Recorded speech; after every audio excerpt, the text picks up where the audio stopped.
Hello à tous, c'est Kazan, j'espère que vous allez bien et tu as vu ce beau petit tas de cartes et on va parler des TG, voilà. On va parler de cartes pas chères, alors je sais que ça intéresse pas beaucoup de monde les cartes pas chères et vous êtes tous intéressés par cette série là qui est visiblement chiante à trouver. Voilà, on va la mettre de côté. Et moi, c'est ce beau classeur qui me plaît. Et d'ailleurs, c'est marrant parce qu'en parlant de cartes pas chères, on pourrait parler de ces cartes-là. Pour moi, je les considère comme des ultra rares. C'est-à-dire, personne ne les considère comme des non-hits. Évidemment, chacun fait comme il veut. Il n'y a pas de souci. Tant mieux même, j'ai envie de te dire. Comme ça me permettra de les récupérer pour pas très très cher. Voilà, alors j'ai envie de...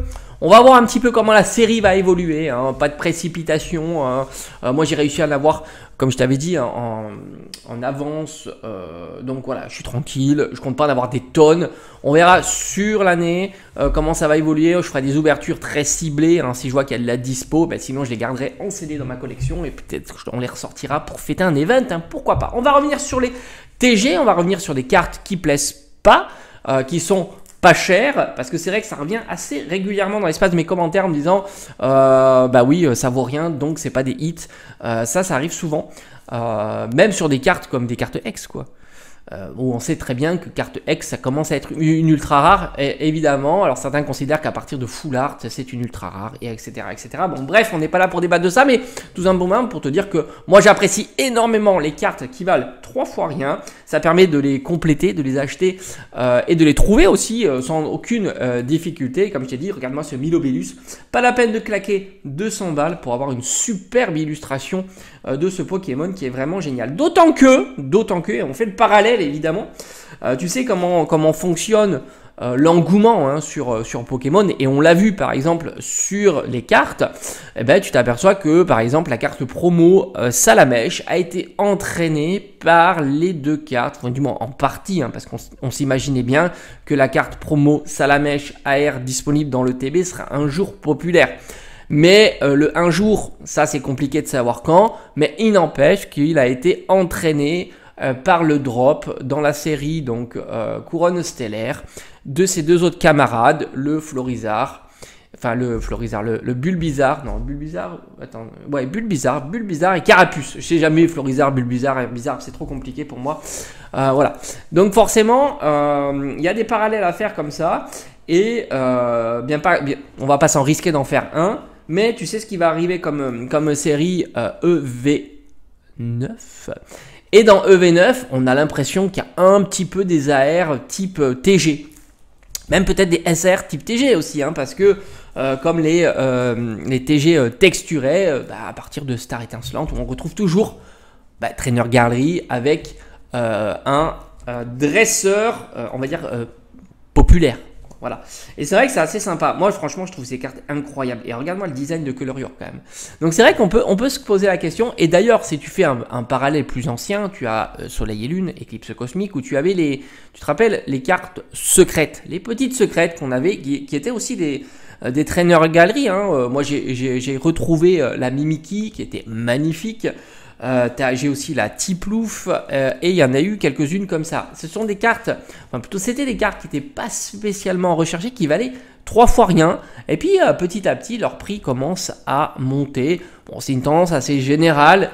Les prix de cartes, quand elles sont un petit peu différentes et quand elles parlent au plus grand nombre, ont tendance plutôt à monter. Alors là aussi, il y a des GG, hein, c'est un petit peu le même principe, sauf qu'on ne retrouve pas de dresseur avec le Pokémon. Franchement, j'adore les GG. Là, on est sur Zénith Suprême. C'est une suprême masterclass. Regarde-moi ce Muplodocus magnifique. Archéodong incroyable. Non, franchement, ces cartes sont folles. On a tendance à énormément... J'en ai récupéré pour 1 ou 2 euros pièce, voire même moins que 1 euro. Enfin, imagine-toi. Lipoutou, incroyable. Greyena, Branette, magnifique. Métamorphe. Arcanin. Non, mais regarde-moi ce Arcanin. Arcanin d'ailleurs qui est revenu sur la série. C'était sur quoi Arcanin? Oh, je sais plus, ça c'est Couronne Stellaire, hein, Arcanin. Magnifique, regarde-moi cette carte. Elle est dingue. Hein. D'autant que, tu le sais, hein, ça va être de plus en plus compliqué d'ouvrir du épée bouclier. Même s'il y aura du recyclage. Je pense qu'on aura encore du recyclage pendant un petit moment. Oh, le Parasect. Le Parasect, incroyable. Démolos, magnifique aussi. L'énergie, incroyable. Donc franchement, ces cartes sont folles. Ces cartes sont folles, elles sont hyper sous-estimées, évidemment. Elles drop pas si facilement que ça. Et puis tant, j'ai envie de te dire, le drop, c'est une chose, c'est certain. Mais la popularité, ça explose complètement le drop. Ça, oh, Lucula, bon, magnifique. Ça, on l'a déjà vu, hein, parce que on avait fait la comparaison, rappelle-toi, avec Evo Céleste, où malgré tout, une carte ciblée, par exemple, une simple V ciblée, hein, j'entends, c'est pas si compliqué, c'est pas si simple à faire tomber, et le taux de drop, il n'est pas si évident. Et tu t'aperçois que le prix, peut-être de 1 ou 2 euros pour une carte, a une chance sur 200. Une chance sur 200, tu vois.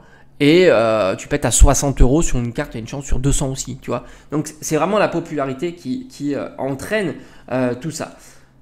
Oh, que incroyable. Donc ça, c'est vrai qu'on verra comment... c'est ça, on va être spectateur. D'ailleurs, j'attends de voir un petit peu comment il va évoluer 8.5, parce que là aussi, tu sais que tu auras des cartes bon marché qui vont être les Pokéballs, peut-être même les Master Balls. Ça, c'est aussi top. Moi, ça va être l'opportunité de pouvoir les récupérer à bas prix. Ça va être l'objectif un petit peu de cette année, de voir comment 8.5 va évoluer, de voir comment 8.5 va être difficile ou pas à trouver en boutique. Donc ça, c'est plutôt chouette. Est-ce qu'il y aura d'autres cartes bon marché de 8.5? Oui, certainement, hein, certainement les cartes X classiques, même les évolutions, hein, rappelle-toi le Noctali V, même le Noctali VMAX de Evo Céleste est plutôt bon marché, hein, même si la VMAX tourne autour de 10 euros, c'est pas non plus exceptionnel, hein, le Dracofeu VMAX de Ténèbres Embrasées fait beaucoup mieux, donc tu vois, c'est pas non plus des prix de dingue, malgré qu'on soit sur Noctali qui est quand même un des plus chiants. Donc là aussi on va suivre ça, et puis on va voir un petit peu si le fait d'avoir mis des cartes qui ressemblent, on va dire, au Trainer Gallery va faire bouger un petit peu. Alors je dis pas que ça va être significatif, mais ça peut être un petit peu le prix de ces cartes là qui sont tellement bas, hein, faut pas, je pense qu'il n'y a quasiment aucune carte, et même les Pokémon populaires, hein, j'aurais pu te montrer par exemple le Pikachu qui est incroyable, que j'avais récupéré pour 6-7 euros.